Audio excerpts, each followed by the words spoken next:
So within vintage, there's a lot of debate as to when something officially crosses the line and becomes true vintage. The old rule of thumb used to be if something was 20 years or older.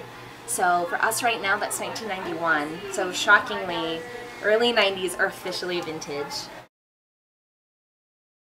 But with the internet and street style photography kind of accelerating the pace, I think that the 20-year rule is kind of out the window. I think that things that are 10 or 15 years old that are really cute, that are kind of influencing the trends that are out now, still totally count as vintage.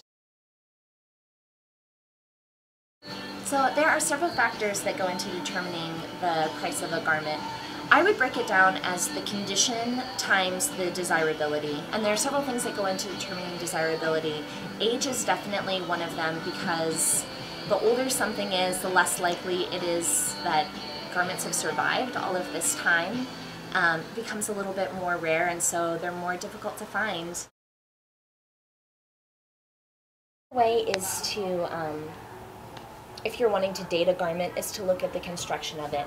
So like this cute little 80s dress, you look at it and it has a plastic zipper, it has its little tag up here, and you flip it out and you can see that it's been serged on the inside right up here. And it's cute, but it's not the most like labor intensive or thoughtful construction. It's been mass produced. But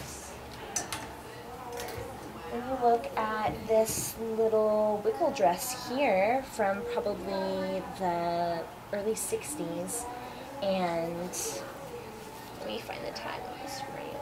This was handmade, and you flip it up and you can see that there was just so much more care taken with the construction.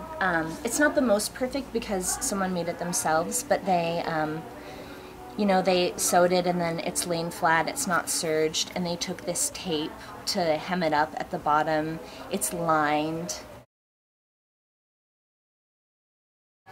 I, even as a vintage store owner, am constantly frustrated approaching other vintage stores or photos or editorials that there's this feeling of it being really snobby or exclusive, or like it's this secret game that you have to figure out, like this is good and this is not good.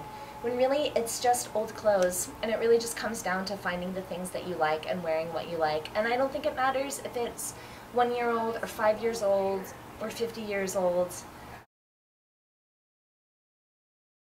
Everything in a vintage store someone has chosen because they think that you're going to like it, and then they're also presenting it in an easier to shop, more palatable fashion. So things are arranged by size or by color, and things are, you know, merchandised attractively so that it draws your eye. So it's, in theory, a vintage store should be a much more pleasant, enjoyable shopping experience than just going into a thrift store and having there be, you know, a mountain of baseball mitts falling down on you while you're trying to get a belt.